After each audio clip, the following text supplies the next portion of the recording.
Right, well, we're changing tack a little bit here, away from 2 Corinthians, away from thinking through ministry, away from the immediate needs of our groups. Just to put something in front of your eyes that is on one level quite distressing, but at the same time I think pretty important and is going to become more and more important. It's valuable for teenagers. It's extremely valuable for younger kids and parents as well. If you're a parent, grandparent, uncle, aunt, whatever you are here today, this is a big deal. If you are a teacher of children in any way, this is a big deal. This is something lurking in the background. It's not really lurking, it's really coming out at us full frontal in our face. It's a big cultural society issue, and it has direct intersection with what we do as Christian people who are looking to teach the gospel and encourage others. The gospel speaks into this issue at numerous points and offers a better alternative, which is the other reason why we need to be aware of it. So, as you can see by the heading there, we're looking at the sexualization of kids. Now, what I've got is, there's a PowerPoint presentation which will help you get your way through the talk as I go. And this talk has really got 2 parts. The first part is actually understanding what is going on, what is the sexualisation of children, what does it look like, where is it coming at us from, really kind of getting the lay of the land and figuring out what is the issue. The second step is formulating a Christian response for parents and those who are spiritual parents, like we are, to the kids under our care. Now, we're all familiar with the advertising gospel that sex sells. There's certainly nothing new about that. It's been around for ages. But in recent years, a shift has taken place. Now, sometimes you only notice a shift in hindsight because they happen gradually. And of course, you're being swept up in it as it's coming at you. Asking us to critique our own culture in this way is a little bit like asking a fish to describe water. It's kind of all around them. It's what they do. It's very hard to detach yourself from it to be able to make an assessment of it.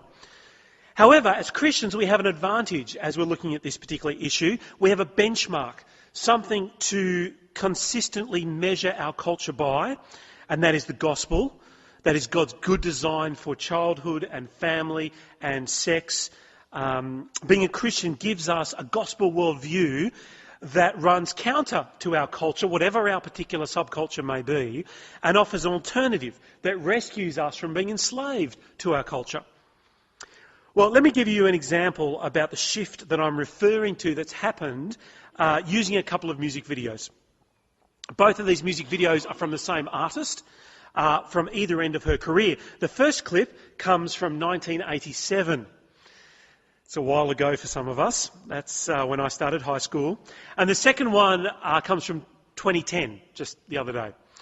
We won't watch the entire clips. You'll figure out why in a minute. We'll watch bits of the clips and then we'll talk some more about that. So notice the shift in culture that we're going to witness here. Let me hit play.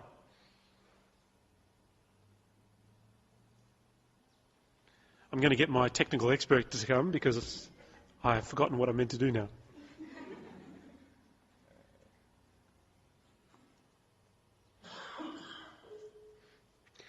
Now, you'll all pretend you don't like this first song, but I know that most of you love it. Okay, she's an Australian, which helps. But that's my wife, by the way. That's Hayley. That's Ben, and that's Gemma. Here we go. Can we make it?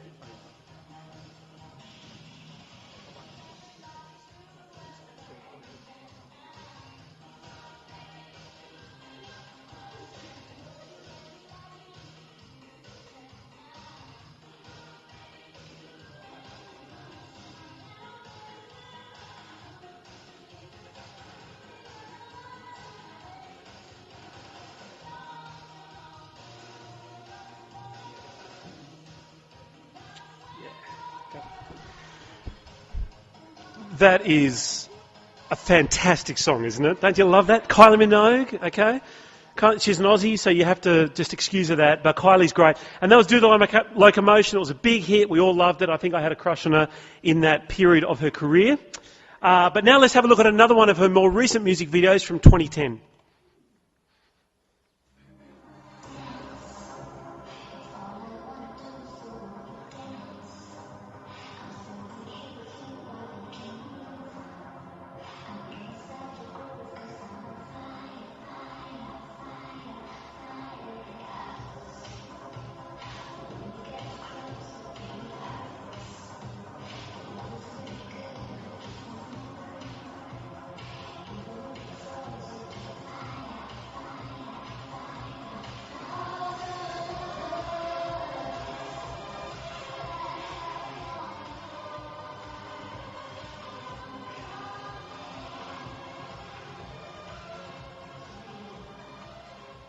Okay, we should probably stop there before we all start feeling awkward. That's All the Lovers, 2010. It's a catchy song, hey? It's okay, you can agree with me, it's not bad, you're not... In Do the Locomotion, the reason why I want to show those two clips, in Do the Locomotion, you may have noticed a few things. Everyone is clothed. The clothing covers most of their bodies, especially the rude bits. There's minimal physical contact, and where there is physical contact, it's entirely appropriate for what they're doing, rehearsing a dance routine for a show. It's designed for an audience to watch. That is, the production they're doing is for people to witness. That's a good thing. However, in All the Lovers, all that gets turned on its head. Not only is the sex raunched up, but the intimacy between couples is the opposite of the dance party being rehearsed. It's supposed to be a private act between two people, but we're being invited to witness multiple acts of private things between two people. And indeed, when you put them all together, it becomes a huge orgy. If you were to continue to watch the video clip, this orgy pyramid continues to grow and grow using special effects so that it's as tall as the highest building in the city. And at the very end, Kylie Minogue is thrust out the top of it in shining light and white doves all floating around her. Now, voyeurism has crept into our social music context, not only as acceptable, but because, by definition, the orgy is corporate, it's made all the better for you having been a part of it, for you witnessing it and actually engaging in it, even from the distance of your screen. And yet this whole thing is presented with no shame. I couldn't really show you much more, otherwise we all would have started to blush. But you might have noticed at the beginning they drop milk, then they drop some white marshmallows. Later in the video clip, a white horse gallops through the town, white balloons are released, and at the very end, when Kylie Minogue appears at the top of the pyramid, she releases a white dove. These are all images of purity and goodness and rightness. And this is the visual picture that you're getting along with the song. It's reinforcing the idea that what you're seeing is good and pure. Redefining sexuality to be what we want it to be is liberating. It brings happiness and freedom, or so we're told. Now I wanted to show you those two clips just to remind you, in case you'd missed it, that times have changed. You might have grown up more in this generation and so you don't notice it. But now you see it, right? The way we live today is not the way it always has been, and I dare say is not normal, or at least not entirely healthy. Now, the world is a very different place to when some of us grew up, and our children and our children at Sunday school and at youth group are being exposed to this kind of thing through every type of media every single day. Regardless of culture, I think, certainly in South Africa, it transcends culture. It's usually when we talk about transcending culture, that's a good thing. We want to do that kind of stuff. That's an embracing thing that we strive for. Here, this stuff has done that, way ahead of the rest of us catching up to it, except unfortunately they're using it for something which we perhaps would prefer they didn't. There's more to it than just this, though. Our children are not simply the collateral damage of the crisis of culture. They're actually being targeted by it. The aim is not just to make them consumers of sexualised products, but actually to sexualise the kids themselves in the process. They're being consumers and getting consumed at the same time. And that's sex sells, we know that. We've always had naughty things on TV, we know that. But it seems in recent years we've made this extra step. They're not just consumers, they're being consumed. They're not just being given products, they are being sexualised as products in their own right to make it the ultimate corporate experience. So let's start with a definition. What is sexualisation? Sexualisation of kids is when the slowly developing sexuality of a child is quickly moulded into a stereotypical form of adult sexuality. It's quite a mouthful, but if you think it through, it makes sense. It's basically the forcing of an adult sexual identity onto a child. Now, children develop sexually, naturally, at their own rate. Physically, obviously, they hit puberty and all that kind of stuff. And they'll start asking different types of questions about where do I come from and why is so-and-so doing that at different points. And you'll give them different amounts of information, as that is a naturally developing curiosity that they have. Nothing wrong with that. But forcing of an adult sexual identity onto a child is a problem. It's not entirely accurate to say an adult sexual identity, because adult sexual identity is good. All right? God made us sexual beings. He's given us a forum, if you like, an outlet to express that in a godly way, which is marriage, which is for sexual pleasure and service at the same time, and as well as if the bringing up of a family. So adult sexuality is not wrong in and of itself. What is happening, though, is that a culturally conditioned version of adult sexuality is being forced onto our children. And without simplifying things too much, the culturally conditioned form of adult sexuality I'm talking about is pornography. Right? Pornography is the puppet master behind the scenes, really pulling the strings on all of these issues. Pornography is killing us. That's a talk for another day. But it's also being forced onto our kids. Again, not just as a product for them to consume, but a phrase that's being used in the literature is that our children are being pornified. Now, sexualization is a term that used to only be applied to cases of sexual abuse. But now there's a phenomenon which has been coined corporate pedophilia. They talk about it in the articles. It's not just the sexual offenders who are targeting children, it's now big business. Because marketing has succeeded in accelerating childhood to the point that the lines between what's appropriate for a kid and what's appropriate for an adult are completely blurred. They're not just blurred, they're effectively erased. Here's one example of how a hypersexualised culture captures kids. This is Noah Cyrus. You might know her as the youngest daughter of Billy Ray Cyrus. Achy breaky heart? Yeah? Okay. Kylie Minogue fans are with me. Good. She's the youngest daughter of Billy Ray Cyrus and the youngest sister to Miley Cyrus. That might ring some bells for some of you. If not, don't worry. Now, when this picture was taken, she was 9 years old. The fishnet stockings, the shiny black platform boots, they're the kind of things you'd expect to see in a strip club. But combined with the frilly polka dot dress, which is something that you'd expect a 9-year-old to wear, the line between child and adult is effectively gone. And furthermore, the smile on Noah's face reinforces the idea that being a girl of 9 years old and being sexy is the dream of every girl. Well, sadly today, that's more and more the case. Here's a quote from the guy I mentioned in the last session, family psychologist Stephen Biddulph. He's not a Christian guy, but he's really, really helpful. There are a couple of things you won't be with him on, but generally I find him really stimulating. He says, never before has childhood been under such sustained assault from ads, alcohol, marketing, girls' magazines, sexually explicit TV programs, and the hardcore pornography that is regularly assessed in so many teenagers' bedrooms. Our children are becoming victims of pornification.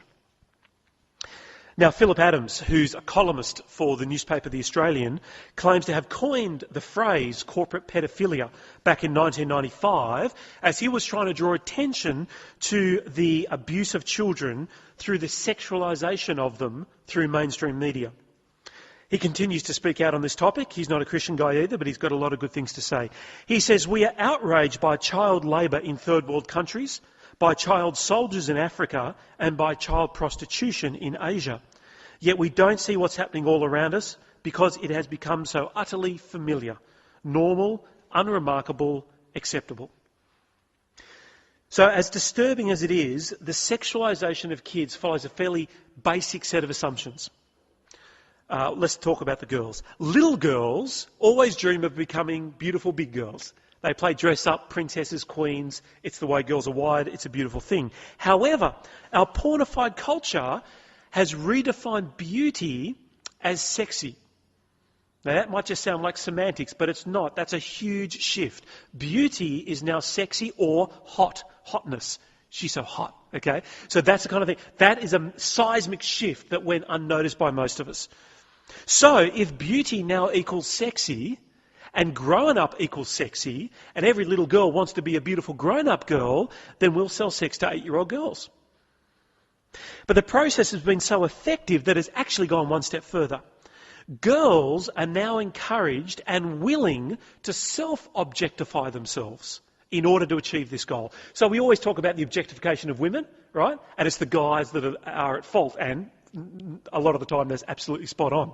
However, guys, it's a lot easier for guys these days because women are encouraged to self-objectify themselves as sexual objects to be accessible for the pleasure of a man at his desire. And that's not bondage or slavery or a bad thing. That is the new feminism. I make myself available and sexy and out there, and that empowers me. Some people call it lipstick feminism or stiletto feminism as a way to speak of it as a new version, but a very watered down version, and actually a counterproductive version of feminism. Now, I don't like feminism. I am not a feminist. I'm at the opposite you can get from a feminist. But a real die-hard feminist, they're freaking out right now. And we're finding that we're kind of friends with them on this issue. They hate to see women being treated like this. It goes against everything that they struggled so hard for so many years. And I hate to see women treated like this. And the men in response, I'll talk about that in a minute. So we're kind of co-belligerents on this issue in one way, I think. Girls are now objectifying themselves, eager to play the roles marked out for them by their sex-soaked culture, so that they will be acceptable and normal. What does every kid want to be? Normal, acceptable, not outstanding, just fit in and be part of the crowd. But now that we've shifted the goalposts from pretty and grown up to sexy and hot, that's how a girl is recognised as having a mature public presence. You've got to be sexy in public to pull that off. Now, of course, the boys suffer in turn. Now that we have redefined a girl's role, not a lady girl's role, toddler's role, as being primarily sexual, it's entirely appropriate for boys to treat them as that. And they're encouraged to view their role as sexual consumers. That's what a guy is. That's what he does. Those who have been released from any relational commitment to a girl, other than what the sexual transaction can provide, be it real or virtual. Now, all this is fueled by a multi-billion-dollar advertising industry that has developed in the last 15 years to target the pre-teen market, okay? Now, we often, when they hit teenagers, all the teenage issues that come with it, absolutely. I hate to say this to you, but if you've got kids who aren't teenagers yet, they're also being targeted. There are more issues for them, and sometimes they're more insidious because they're more sneaky. And they're more mainstreamed, so you may not even have spotted them as being a problem up until this point. One commentator writes this: advertisers actively try to separate kids from parents with the kind of language, we're cool and you, the parents, are kind of idiots. They offer gifts, they pretend friendship, and most importantly, they raunch up the material, they sex up the material over a period of time.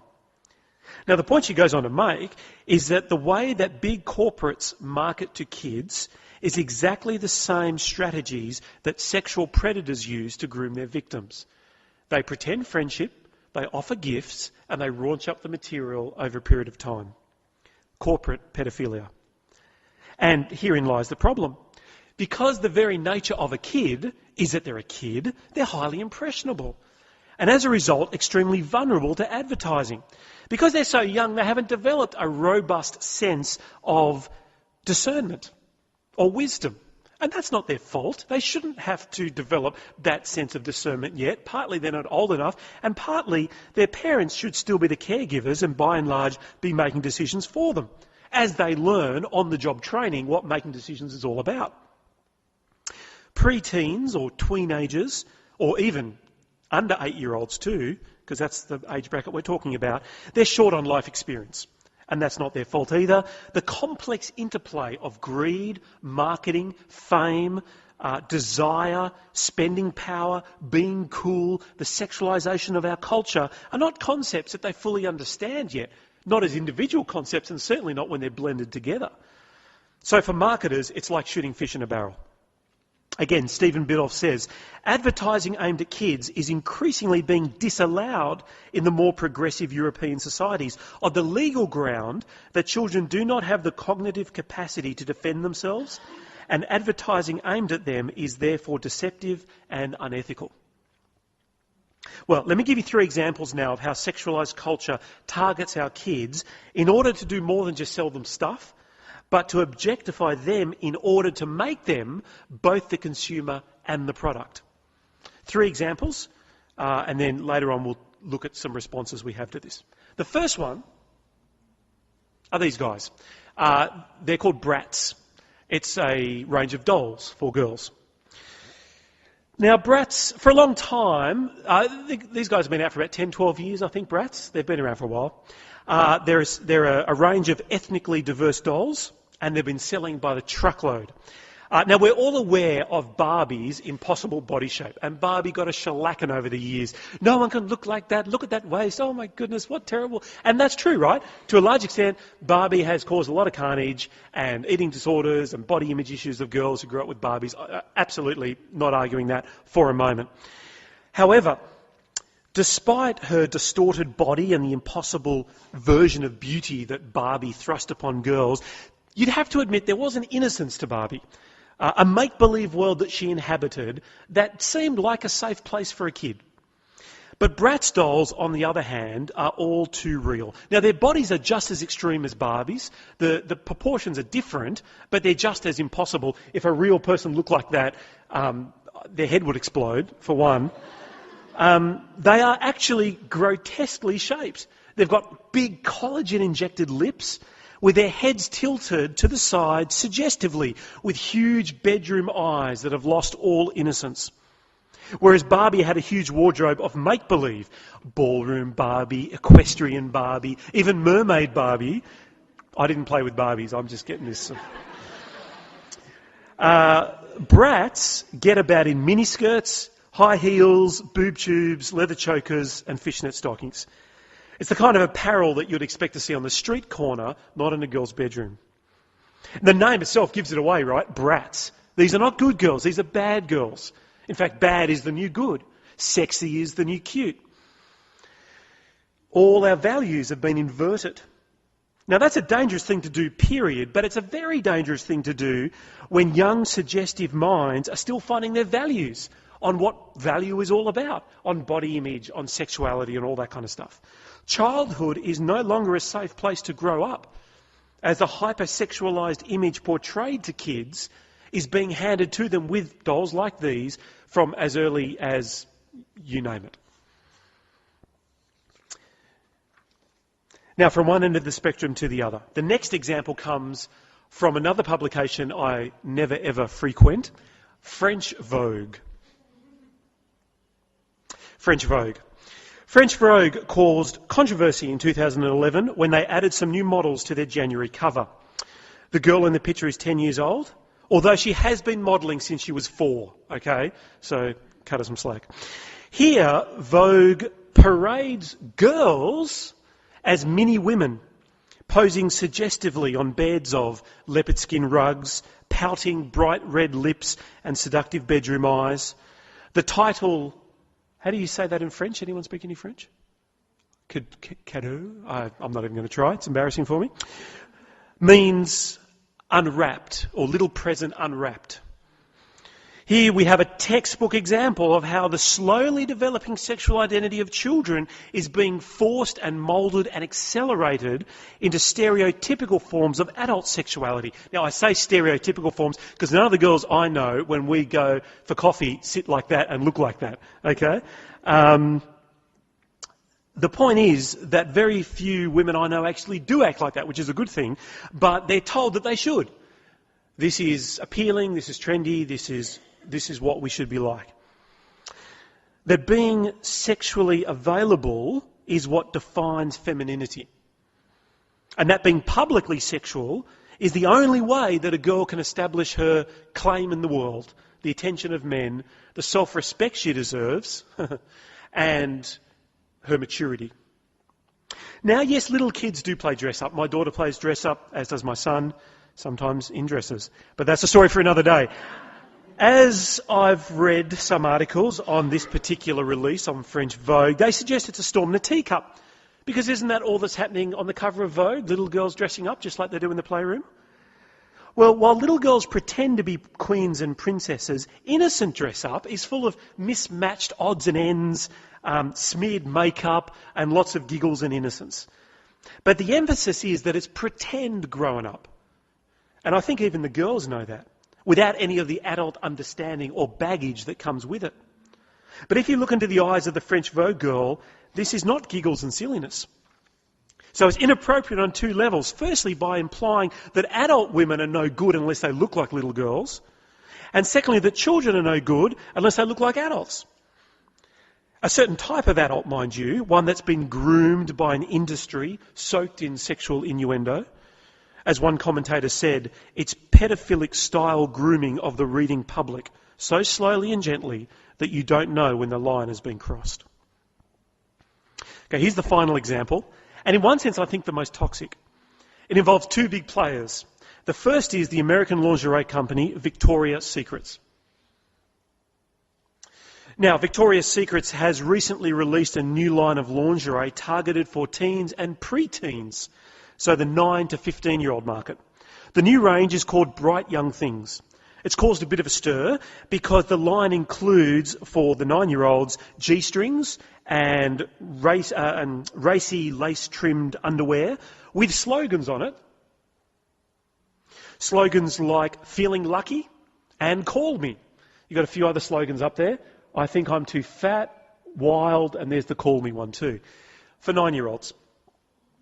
Now, when NBC Today Show reported on this Bright Young Things line that Victoria's Secret's putting out, they admitted in the news broadcast the latest campaign features underwear too racy to show here.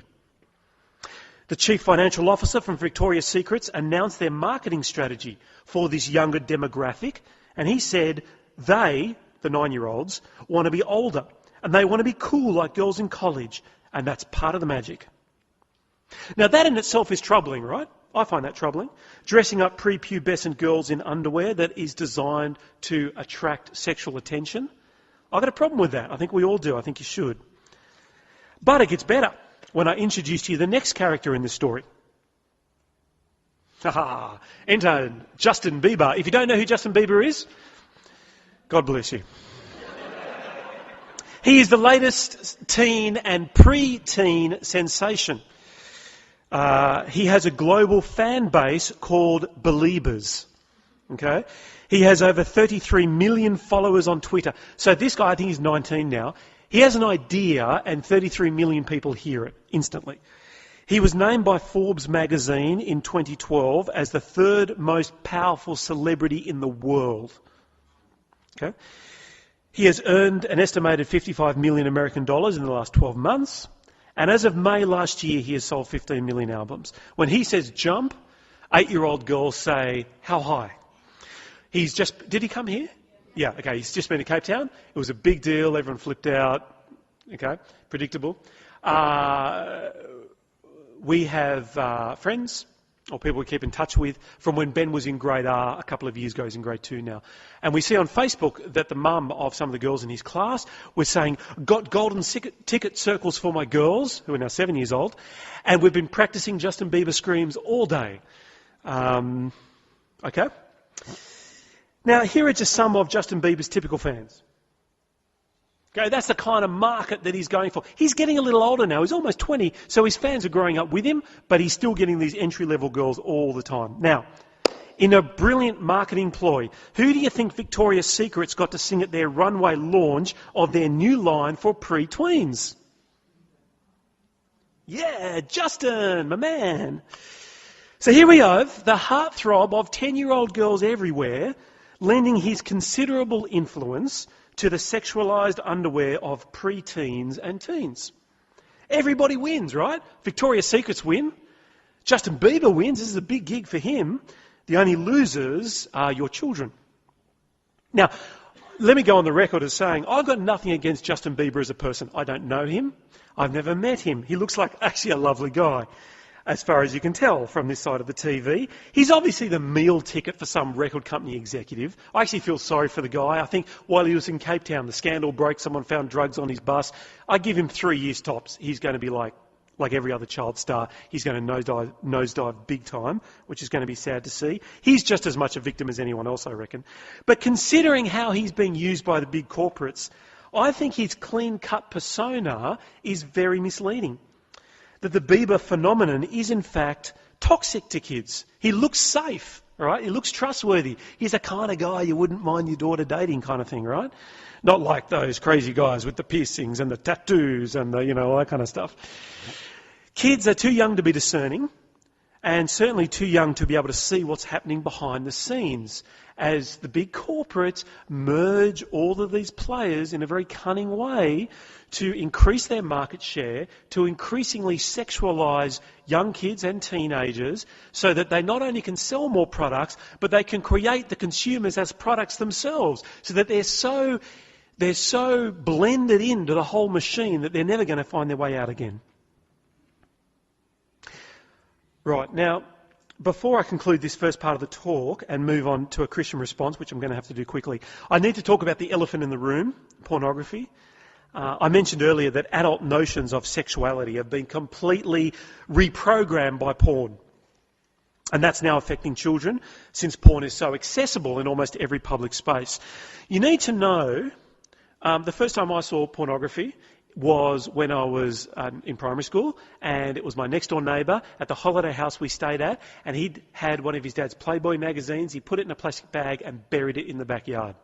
We dug it up and we looked at it, and it was very naughty. And what we saw was a woman reclining on like a daybed with a rose beneath her teeth, posing artistically for the camera with it all soft light and shaded. And she was naked, but that's what we saw. And that was naughty, that was bad, right? And yeah, you don't want to be doing that. But can I tell you that doesn't exist anymore? That's not porn anymore. That's gone. That's old school. That's out of here. You need to know that today's porn is the sex of rape and violence and degrading prostitution. It's an act of painful endurance and humiliation for the woman and aggressive control by the men. It's certainly not art, and it's certainly not justifiable in any conceivable sense. Gary Wilson is a scientist who has had a particular interest in the neurochemistry of sexual attraction. That's a great area to specialise in, isn't it? Imagine saying that at a party. I bet he got all the girls. Well, he's done a TED Talk. If you don't know what TED Talks are, you can see them on YouTube. They're kind of ideas worth watching. That's their tagline. And on all sorts of different articles and topics, really interesting stuff. And he's done a TED Talk called The Great Porn Experiment. And if you want to pursue this more, go have a look at it. He begins his talk by saying that the widespread use of internet porn is one of the fastest moving global experiments ever to be unconsciously conducted. Fastest moving global experiments ever to have been unconsciously conducted. Now, statistics differ, but they're all pretty shocking. Most boys start actively seeking porn by the age of 10. 70% of boys have seen porn by the time they're 12, and 100% of boys have seen it by the time they're 15. Girls aren't too far behind. 53% of girls under the age of 12, 97% of girls have seen porn, and 97% of girls have seen it by the time they're 15. You've got to factor that into your brain when it comes to your kids and your youth group. Okay? In the last couple of weeks, we had a mother call up. She's at our church. She has a friend who's not a Christian, doesn't go to church. But her friend got an alarming phone call by the principal saying that her 12-year-old son had been suspended because he was found forcing another boy to give him oral sex in the toilets. And so the mum was coming in because she's at a loss, poor woman, and her friend's a Christian and says, hey, Christian's got something to say. Come along, see what we can do with him. Yeah. So they came in to see us, which was really great. Now, before I even saw that woman, I knew what her fear was. Her fear was that her son might be homosexual, and this is acting out of that. But I can guarantee you, without even having spoken to the kid, that he's not gay. That happened because he and his friends have seen heaps of pornography. And that is, oral sex is like kissing today, really. It's no big deal. It is a big, I'm playing the devil's advocate. It's no big deal. It's just like kissing. You know, you can't make babies that way, so it's not really sex. I think the fact they called it oral sex is a bit of a giveaway, but anyway, that's a discussion for another day. And it was the bombardment of his little brain by pornography, by what he saw at school on his friend's phone, that started the ball rolling to get to the point where this other thing happened. This generation of kids is unique in one unenviable sense. They are the first generation to grow up exposed to hardcore pornography. The high rate of girls watching porn, by the way, 97% of girls by the time they're 15, it's not because they're looking at it for stimulation. There's not a rampant rage of lesbianism going around the globe. That's not what it's about. They're watching porn for education. We'll talk more about that in a moment. Going back to Gary Wilson, he points out a scary reality. He says a significant study of young men and how porn was affecting them was launched in 2009. But it struggled to get off the ground because it failed to find a control group. In other words, they couldn't find enough university-age guys who weren't regularly using porn to compare all the guys that were. So he draws this analogy. He says, imagine that all the boys start smoking at 10. And you can't find a group of boy in any culture, school or neighbourhood who doesn't smoke. Every boy smokes at the age of 10. We'd have to conclude then that lung cancer is normal for all guys. Well, that's the attitude most boys have growing up today about pornography. Pornography is the new handbook for sex education. Boys look at it for what sex is meant to be, and girls look at it so they know what to do and how to keep the boys happy, which is part of the reason why oral sex has become so mainstream. But of course, porn is never restricted to adult-only websites. I don't think there even are such things anymore. Social media has made it possible for everyone to be involved. Now, you might have heard of the phenomenon called sexting. Sexting is the exchanging of sexual texts or images via cell phone or social media. This is not coming out of... Well, it does happen in England and Australia and the UK, but it happens here in South Africa. I know about it because it's South African, not because it's from overseas. Boys ask their girlfriends to write their name on their breasts, take a picture of it, and then send it to them. Then the boys will upload it on Facebook. Boys often have lots of images of girls, not just celebrities, but of girls from their school. I see it. Kids at our youth group, Christian kids, church families. You say, give me a look at your phone. They won't let you, so you take it anyway. And you scroll through their pictures, and it's a whole bunch of girls, often from school, in school uniform or just out at a party. But all the girls are self-objectifying. Okay, they're not standing there like, I'm like, what the heck? You look like an idiot, and they do, but that's not the point. The point is, they're posing. They're posing for sex. Now, they wouldn't say that, but that's what's happening. That self-objectification has just become the pose for any young girl when she gets a picture taken. Boys swap these suggestive and explicit pictures of girls like we used to swap football cards. And if you really like someone, then what you do is you take a picture of your genitals and you send it to them. The kids interviewed for articles about sexting say that sending pictures of your body parts is the new flirting. Porn is the puppet master behind the curtain pulling the strings on this wider issue of the sexualisation of kids, and of us for that matter. Regardless of whatever degree our kids are exposed to it, porn has shaped the culture and sets the agenda for the expectation of what it means to be a 21-year-old, a 15-year-old, and now even an 8-year-old. Well, sorry, I didn't mean to leave Justin up there for so long. Did you see that girl? She's wearing a bicycle. Did you notice that? I don't know. I don't find that particularly sexy, but maybe that's just me. All right. Now that we've got some orientation around the issue, let me quickly zap through how we might want to respond. Okay, it's a big issue. It's not flipping a light switch as an answer, and it's a long-term project. There are a lot of people doing good work in this area, and a lot of what they say will be a big help for us. However, we have the advantage that we know that why we have this terrible uneasiness about this clash of worldviews, okay? It's the gospel versus our secular and sexualised culture. Pop culture changes quickly, and I don't want to intimidate you or frighten you, especially if you think, I'm never going to keep up with all this stuff. I'm not on Facebook. I didn't know who Justin Bieber was. How am I going to stay ahead of the game to help the kids? You don't need to. It's okay, because this has been an issue ever since Rome. Christian parents in Rome were saying, kids, don't go to the Colosseum. You'll see bare-breasted women and people getting killed, right? Same issue as we have today, different context, same concern. You don't have to be a cultural expert to be able to respond intelligently and lovingly into this issue. Here's a few ways to respond, and I'll zip through them a bit more quicker, thanks God, than I intended to. Here we go.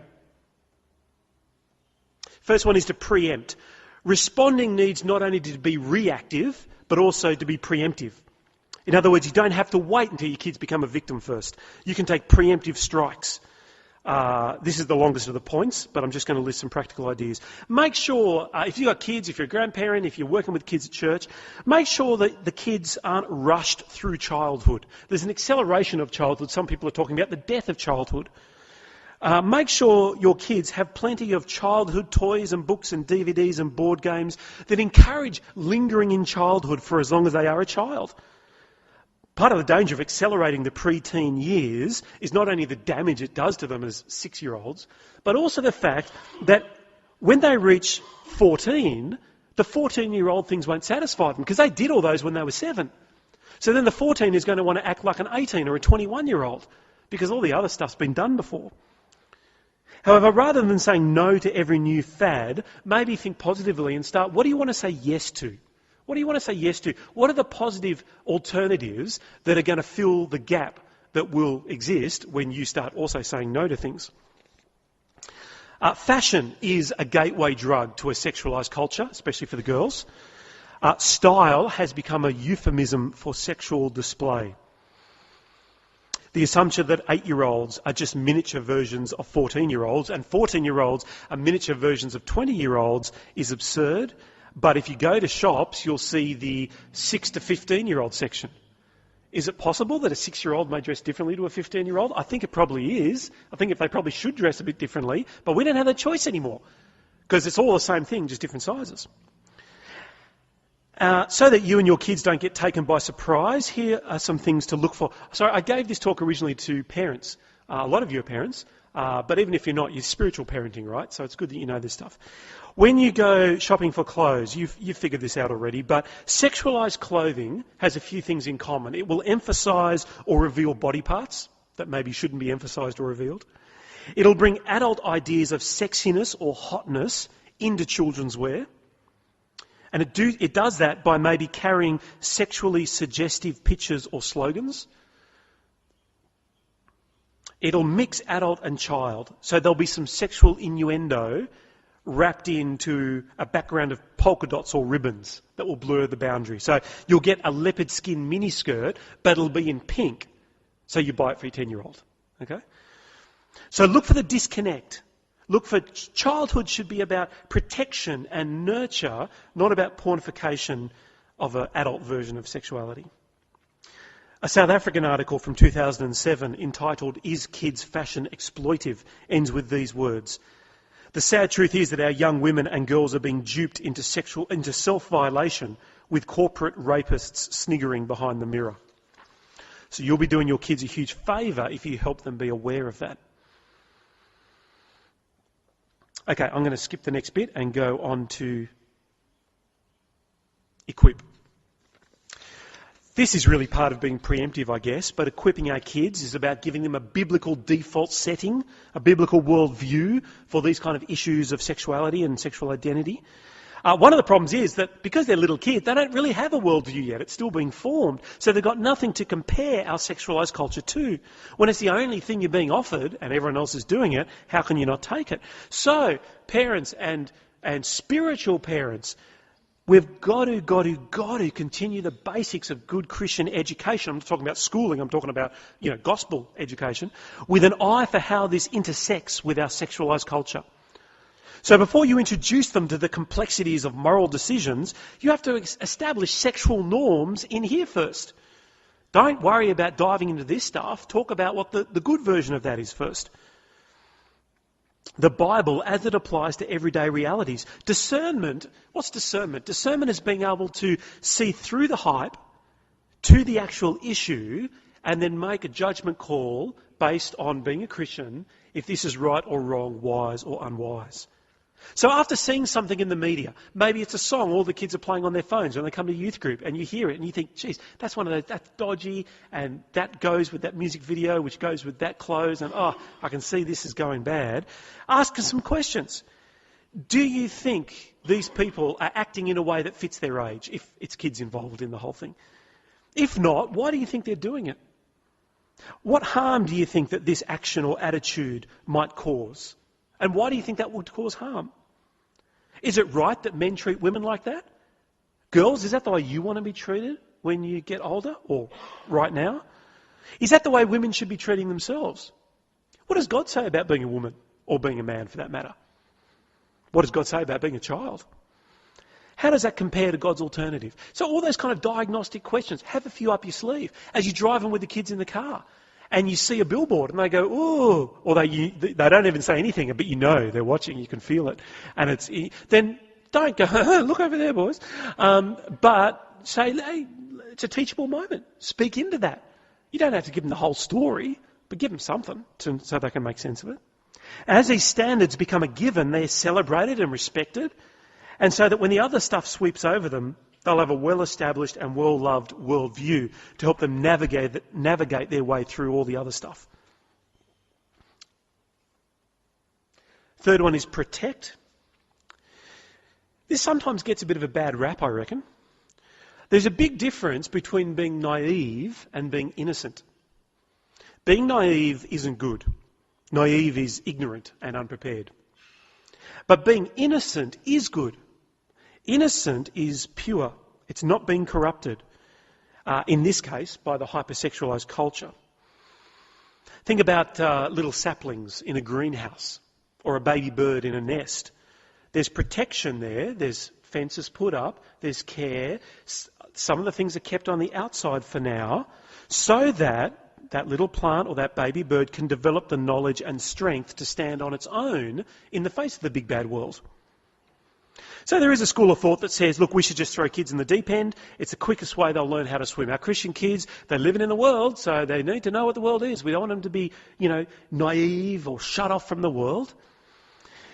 But I think, depending how you do that, you've got to be careful.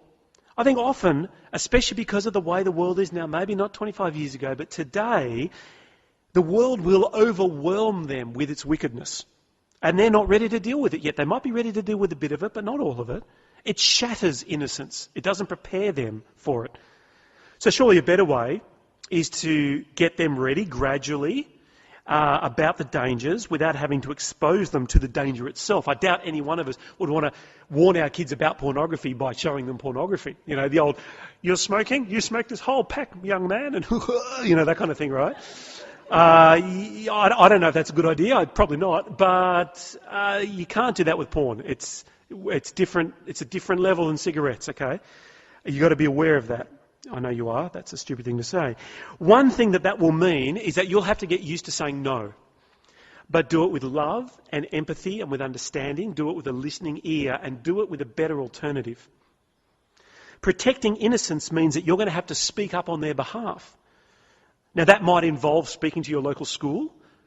When Ben was in grade R, they did a little class dance for Grandparents' Day, and the grandparents all came to see them. When the grandparents came to see them, the dance they did was, I'm just trying to remember the words, something like, we can shake our booty, can Grandma shake her booty? And they were all bending over and shaking their bums at the grandmas. Now, on one level, you go, oh, it's so cute. Look at their little bottoms. Okay, but I'm like, what the heck? Right? My kid's 5 and you're teaching him to shake his booty. He doesn't even know what a booty is. He came home telling me about booties. I'm like, no, we don't do booties, not yet. Okay? And particularly displaying that for your grandma. I mean, duh, what the... Anyway. That's what I'm talking about, right? What do you do with that? Do you just go, well, I guess kids are doing booties now? Well, I don't know. You know the school, you know your kids. But maybe there's a space for a Christian worldview to speak into that and say, hang on, love Grandparent Day, love the dancing, or they love that I love dancing, but can we do a dance that doesn't sexualise a 5-year-old? Like, that's pretty twisted, It's that kind of stuff. Maybe it's the advertisements that are screened at movies before a children's feature. We got burnt by that lately, and I wrote a few letters, made a little bit of headway. Maybe it's as you're walking through your shopping mall. Where outside CNA at one point a couple of years ago, they had an advertisement for a computer game. There was one of these kind of build an army and take over the world in, like dragons and stuff. And the girl out the front was just this like insanely sexual thing with a little bit of armour covering her boobies, and she's like looking aggressive and like, I'm going to eat you sexually or something like that. And it's right out there in the public space. Now, if they want to advertise that in the shop, in the computer section, well, that's one thing. But don't put it out. I can't walk past with my kids without my little 7-year-old going, oh, you know. I'm like, what the heck? So no, you go and you say, get this out of here. What are you people nuts? Are you absolutely lost your brain? Like, what is going on? Maybe be a little bit more gracious than that, but that's what we're thinking, right? So you, in order to protect your children and other children and the kids in your Sunday school, speak, have a voice in the public space. Don't be annoying. Don't be self-righteous. Don't be a Pharisee. But just say, God's got a good design for sex. And this isn't it. It's harmful for women and children and for men. So can we put it at the back, please?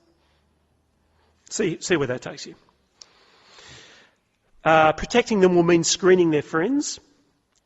I'd want to encourage you to be very careful about friends' houses, which friends' houses they go to play at. I spoke to a lot of young adults as I was putting this talk together. People are at the other end of the spectrum, and they were saying the first place they saw porn or inappropriate material was at friends' houses. Their parents were great, but they saw it somewhere else, so you want to keep that in mind. You want to protect them from the channels that bring sexualised images into their world. Phones, internet, TV, music, social media. You're not allowed to be on Facebook until you're 13. It's illegal. If you are, and I can prove that you're not 13, I can report you to Facebook and they'll delete your account. I don't know how often that happens. But Leighton, my brother-in-law, our youth minister at St James, has been tracking some of these issues lately, and he gave me this example.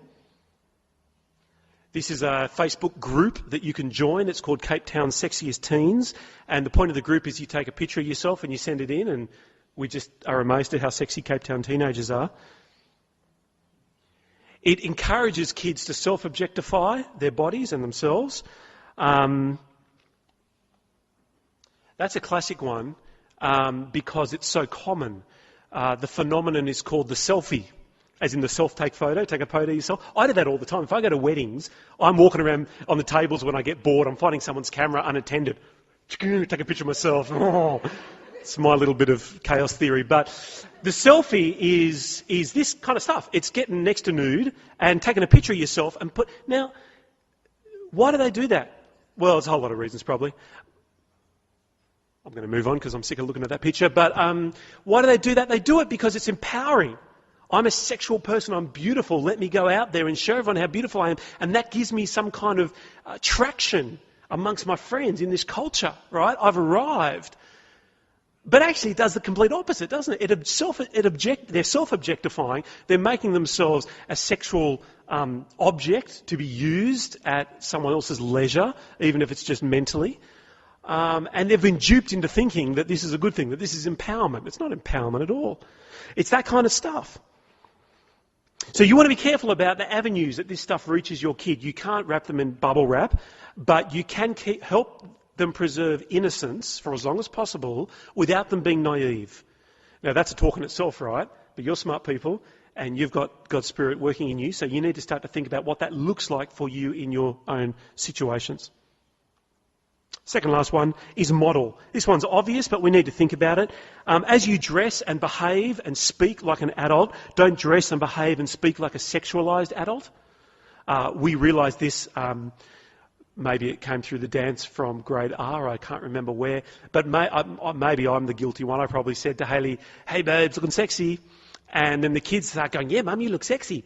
And then only a week or two later I thought, why do I want my 4-year-old daughter using the word sexy? Like, that's not good. I don't want her to think of her mother as sexy. I mean, Hayley's pretty sexy, okay, don't get me wrong, but that's not for them, that's for us, and I shouldn't probably even be using that word. It gets complicated, but you start to chart a course and you think, hang on a minute, even in the casual language that isn't even assessed anymore by us, just rolls off our lips, I don't know if that's a good thing to have around kids. So men, compliment your wife in front of the kids, not just for her looks, but for all the other things that make her a godly woman. And make sure that when you do compliment her about her looks, you're not doing it in a sexualised way. That's for later on, just for the two of you. Kids know what you watch when you go to bed. You're kidding yourself if you think they don't. The kind of movies you rent. So you need to think through what expectation you're setting for them. Are they saying, I can't wait to be grown up, I'm wishing away my childhood so I can watch X like mum and dad does? Now, as a youth leader, as a kids' church leader, Think about what you dress when you go, not in terms of being fashionable and trendy, but thinking about girls, low cut, little whatevers, boys, think about the jeans that show your butt crack, and I've never figured that one out, and all that kind of stuff. Think about that kind of stuff. Because the kids look at you and they idolise you, whether you know it or not. And they do, and they want to be like you because you're a grown-up who's cool, not like their mum and dad who's so dorky. And so you have a really important responsibility to play in that way. Finally, enforce. Stephen Biddulph, who I quoted at the start, says, our kids don't need us to be their friends. They desperately need parents who will set curfews, stop underage drinking, and know at all times who they are with and where they are. Now, that's going to include things like controlling their phone. If you have gotten into the game early and your kids are still very young and they have an opportunity to not have a phone yet, think about when you want them to have a phone. Think about how you're going to do that, because there's going to be a heck of a lot of pressure from school when everyone else does and they don't.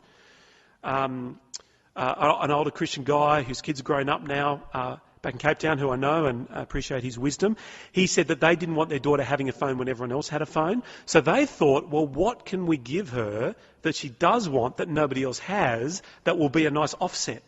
So in their house, in their thinking, and this may not be your cup of tea, but just appreciate the principle, is they went, got it, belly ring. We got no problem with the belly ring. She really wants a belly ring. No one else is allowed to get belly rings yet. So we'll say to her, no phone, but you can have a belly ring. What do you reckon? She flipped. Oh my goodness, this is amazing. And she got the belly ring, and look at this. Woo. And that worked for that family, and it kept the phone at the house for a little while longer, and there was no disaster with the belly ring, as it turned out. And for that particular context, it was a good trade-off. Now, that may not be your cup of tea. You might be saying, give them 10 phones, not the belly ring. But that's an example of thinking creatively around the problem. You got to do what you got to do. No unchecked access to the internet. That's obvious. They're too young to navigate that world, with so little discernment. So you want to put it in a public place. You want to know their passwords. When they do old enough to go on Facebook, I'd imagine you'd have some Facebook rules. Rule number 1, Mum and I have to remain your friends on Facebook. Number 2, you've got to have extended family as friends on Facebook. Number 3, you can't change your password without our knowledge. And number 4, there is no posting of pictures of you in swimsuits or underwear or etc, etc, etc. Number 5, these rules are open for negotiation at any point you would like to. Okay? That kind of thing, I reckon, is how you engage with the inevitable wave of social media culture without sticking your head in the sand, teaching discernment and maturity on the road with your kids, and hopefully being able to still be a part of the discussion for as long as you need to be. Okay, I'm going to finish. Not all of these steps will happen in that order or at the same time. A lot of them are long-term projects, not instant fixes. But I would imagine that as we face this sexualised culture, this pornified world out there, I imagine that you'd want to pick something from each of these categories at some point along the way, even if it's in helping your Sunday school kids or your own children to be able to navigate this new world in a way which keeps them safe and which keeps them under the care of God. I'm going to pray.